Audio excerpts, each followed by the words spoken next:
This is Joyce Tice. It's March of 2016, and I'm talking today to Bruce Dart.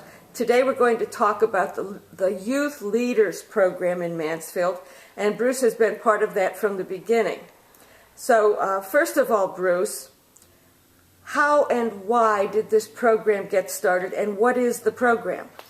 Well, there are several facets of the program, and I'll get into that in some detail. The program started because it was a marketing tool for photography studios. And there was a national marketing consultant, a guy named Lyle Ramsey, who was the brainchild of this idea. But Lyle's program wanted us to tie into a national program and have a local committee to buy into it, and the winner would get a chance to go to Washington, D.C. for a big awards banquet there. And my original premise with that was that it would be much better, instead of spending $300 in 1981 to start this program, if we could take that $300 and keep it local and use it to recognize our students here. And that's where we got going. The marketing concept for studios is that if you get the movers and shakers of any particular class of seniors into your studio early, and they go show everybody else the work, that net result is that not this group, but their colleagues, their peers, then come into the studio, and that's the moneymaker. Okay, and you've made some beautiful photos. And that worked really well for the first few years, and then it evolved into more than we ever dreamed possible. It was become one of the best things that the Chamber of Commerce ever did. Okay. And I had to beg the Chamber of Commerce to be involved in the first few years. That does not surprise me. Well, any new program, the first thing they want to know is how much is this going to cost us, and who's going to run it, and how can we sustain it, and all of those things. What do we get out of it? What do we get out of it? And it started in 1981-82, and there are several phases of the program. And the key premise of it is to recognize the accomplishments of the student leaders in the local high schools. And we started with Mansfield High School, and then since it was in Mansfield, then we decided to include the Christian school. New Covenant Academy got involved. Then we came along a few years later, and one of the incoming chamber presidents had kids that were in North Penn High School in Blossburg, and the chamber had a big push to include the other schools in the Southern Tioga School District. And that was a wonderful move, but the first couple of years they didn't crunch the numbers as to what that involved, and then they were panicking because it cost a lot more money for the program.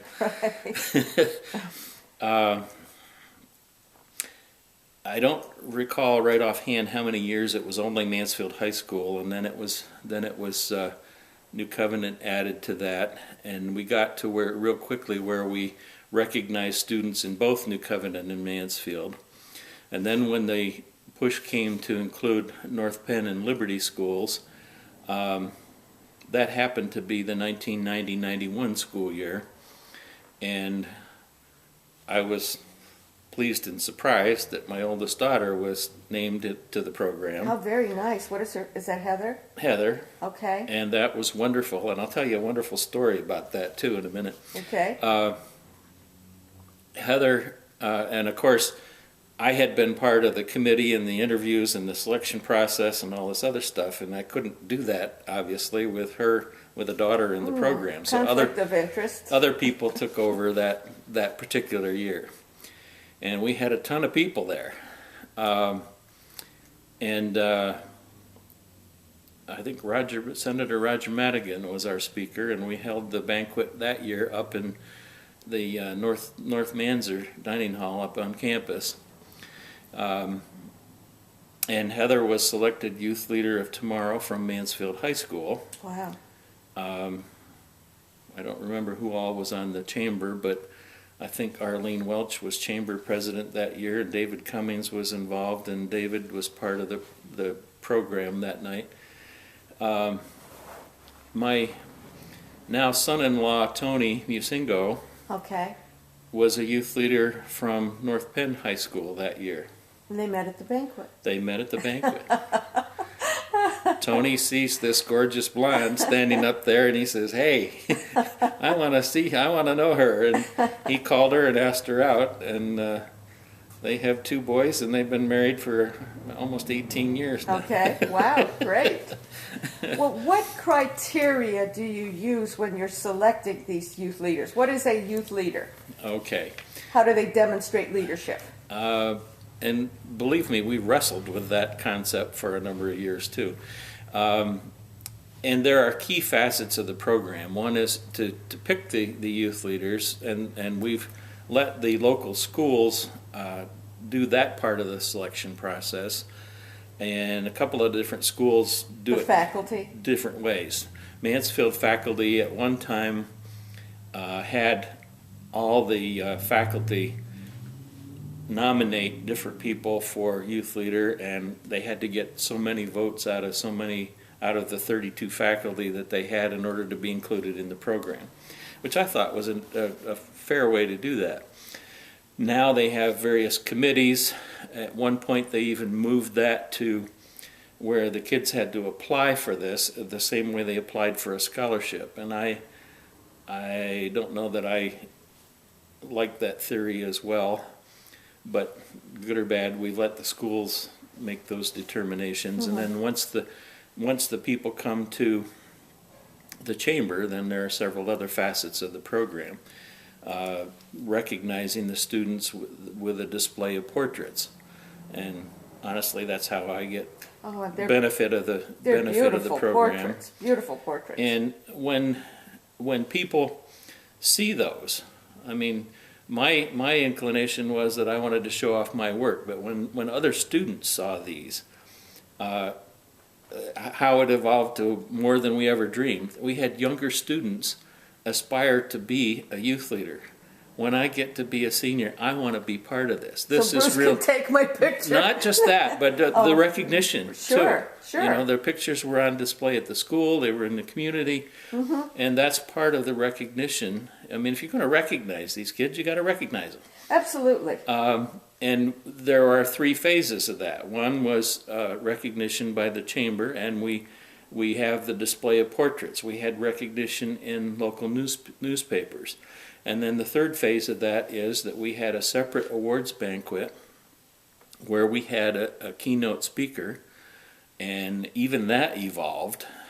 We've since gotten our local representatives and senators involved to get some recognition from the Pennsylvania legislature for the students. Mm-hmm. And that's great. It's great. Wonderful. And all this has just mushroomed. We've gotten tremendous response in sponsorship from local businesses to say, you know, and people, rightly so, want to recognize and honor our youth. And it's just been a wonderful, wonderful way to do that. Well, once again, what kinds of things do they have to demonstrate to show that they're a leader? And there are 3 facets of that. Okay. And leadership is and that's one of the questions we ask the students. They have to write an essay about leadership, and then they're interviewed by a committee from the chamber. Boy, that's hard for a high school kid. It is, but it's been, and some of them have been extremely nervous, and some of them have been extremely professional in this, and it's just been wonderful to see. But community involvement in their schools, and academic achievement are 3 areas. Excellent. Now, they don't necessarily have to all have excellent academic achievement in order to be a leader. And one of the chamber presidents came up with a concept that we need to limit this somehow and set a limit of 10% of the senior class. Well, that's a good rule of thumb and a guideline, but it doesn't necessarily give you an indication on any given year who's a leader and who isn't. But it's a good starting point. Sometimes there'll be more, sometimes there'll be less. It just depends on the year and the class. Yeah, that was one of the questions I had, is how do you determine the number of leaders? Basically what we can handle. Okay. And some years it's a lot, and some years it's not too many. Right. Okay. And when you get 25 youth leaders of tomorrow from 4 schools, now they've combined to 3, but there were 4 schools. Sure. You get 25 youth leaders. The demographics ostensibly include 2 parents. Now you've got 75 people coming to the banquet, plus a chamber committee, plus some other interested family members. That's a lot of people. And we've had generally around 90 to 100 at every banquet, and a couple of years we had, I think one year we had 168 people there. And for Mansfield to have a facility to host that gets easy. a bit problematic. Right. And this has evolved to where it's been held at New Covenant, the New Covenant Academy or New Covenant School, and their gymnasium, because it's also their sanctuary for their church. They have an incredible sound system and some other amenities that work extremely well for this program. Nice. So what has evolved in more recent years was that we take some of the photographs that I have of these students, and I put at least 2 of every student on a CD, and we've had someone from New Covenant a number of years. Brandon Burley did that, and then Roger Murray, who's part of the faculty at New Covenant, has done it for a number of years. And once in part of the publicity, the local papers, the Wellsboro Gazette has a newspaper article which highlights the accomplishments that are listed in the essay and the sheet that the students have to fill out. Excellent. As well as various quotes about leadership that they extract into a wonderful news article that has taken more than a full page of a paper on many occasions. Sure. And it's wonderful. I mean, when we want to recognize people, that's the way to do it. That works. It's awesome. But Roger has taken several of those things, put their name and their